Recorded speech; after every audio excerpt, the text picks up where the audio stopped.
किसी नगर में एक व्यक्ति रहता था। वह बहुत आलसी था और उसे यह बात पता थी।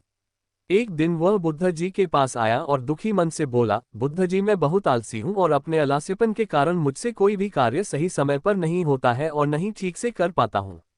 मेरे घर में सभी मुझसे परेशान है। कृपया बताएं मैं क्या करूँ। बुद्ध जी मुस्कुराए और बोले, तुम्हें कैसे पता कि तुम आलसी हो और किस प्रकार का आलस्य है तुम्हें? व्यक्ति ने कहा, मुझे ये तो ठीक से नहीं पता कि आलस्य वाकई में क्या होता है, लेकिन ये जो भी है बहुत बुरा है। बुद्ध जी ने कहा, आलस्य एक मानसिक अवस्था होती है जो एक विचार है, भाव है जिसे इंसान अपने अंदर लाता है। मनुष्य को दो प्रकार से आलस्य आता है, शारीरिक और मानसिक। शारीरिक आलस्य का कारण भोजन है। जब हम ऐसा भोजन करते हैं जिसमें खुद कोई जीवन नहीं है तो शरीर के लिए बोझ बन जाता है और फिर यह आलस्य पैदा करता है, क्योंकि हमारा शरीर भोजन से मिलने वाली ऊर्जा पर चलता है। जैसा भोजन हम इसे देते हैं वैसी ऊर्जा ये हम देता है।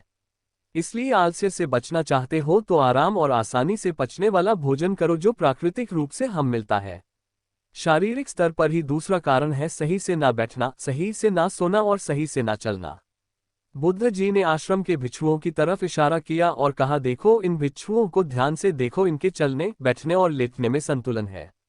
जब ये चलते हैं तो इनके पैरों के बीच तालमेल होता है, बैठते हैं तो गर्दन ऊपर और रीढ़ की हड्डी बिल्कुल सीधी होती है, जब लेटते हैं तो शरीर बिल्कुल स्थिर और तनाव रहित होता है, जिससे वे आरामदायक और गहरी नींद लेते हैं।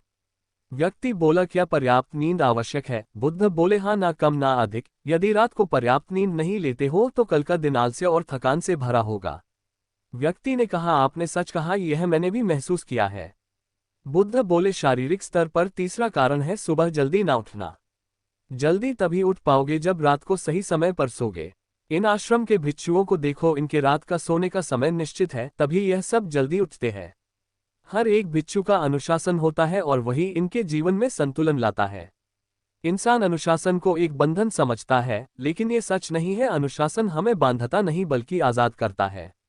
बुद्ध जी ने व्यक्ति से कहा, यदि आलस्य से बचना चाहते हो तो एक निश्चित दिनचर्या बना लो। व्यक्ति बोला, लेकिन शुरुआत कहाँ से करें? चलने से, बैठने से, लेटने से या सुबह जल्दी उठने से? बुद्ध जी बोले, इसी समय से। जो भी कर रहे हो उस ध्यान से करो, मन के स्तर से आलस्य को समझो। मानसिक स्तर का पहला कारण, जब हम किसी कार्य को करने के लिए खुद को काबिल नहीं समझते तो हम आलस्य आता है, क्योंकि हम वह कार्य पहले भी नहीं कर पाए थे। हम मन को यह नहीं समझाते कि पहले और अभी के कार्य में बहुत फर्क है, साथ ही मानसिक तौर पर हम वह नहीं है जो पहले थे। तब से लेकर अब तक हमने बहुत कुछ सीखा है। मानसिक आलस्य से बचना है तो खुद पर विश्वास करना सीखो। मानसिक स्तर पर दूसरा कारण है आलसी और छोटी सोच वाले व्यक्तियों के साथ रहना। कई बार देखा गया है कि हम आलसी नहीं होते, लेकिन ऐसी लोगों के साथ रहने से हम भी वैसी ही हो जाते हैं। वह व्यक्ति बोला, आप सही कह रहे हैं, ये भी मैंने महसूस किया है।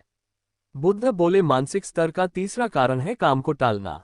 मानसिक तनाव का सबसे बड़ा कारण है, हमें पता नहीं चलता, लेकिन धीरे धीरे यह आदत हमारे अंदर घर कर जाती है और जिंदगी खराब कर सकती है।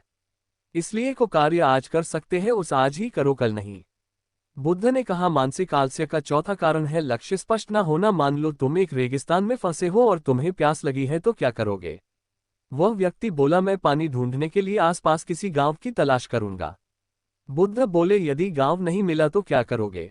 वह व्यक्ति बोला, तो भी मैं ढूंढने का प्रयास करूंगा, क्योंकि मेरे पास और कोई विकल्प नहीं। बुद्ध बोले, जब किसी के पास स्पष्ट लक्ष्य ना होना है, यदि सुबह उठकर व्यायाम नहीं कर पा रहे हो तो तुम्हारी नज़र स्पष्ट नहीं है कि तुम्हें व्यायाम क्यों करना है। यदि तुम भविष्य में होने वाले रोगों के प्रति सचेत नहीं हो। मानसिक आलस्य का पांचवा कारण है किसी कार्य को करने की बड़ी वजह न होना। मान लो तुम किसी सुनसान जगह से कीमती गहने लेकर जा रहे हो, तुम थक गए हो और बैठना चाहते हो, ये सोचकर तुम पेड़ के नीचे बैठ जाते हो।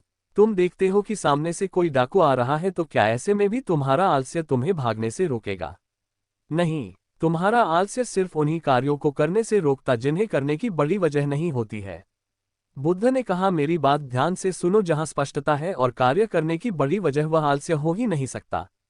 वह व्यक्ति गौतम बुद्ध से बोला, मुझे आलस्य का सारा खेल समझ आ गया।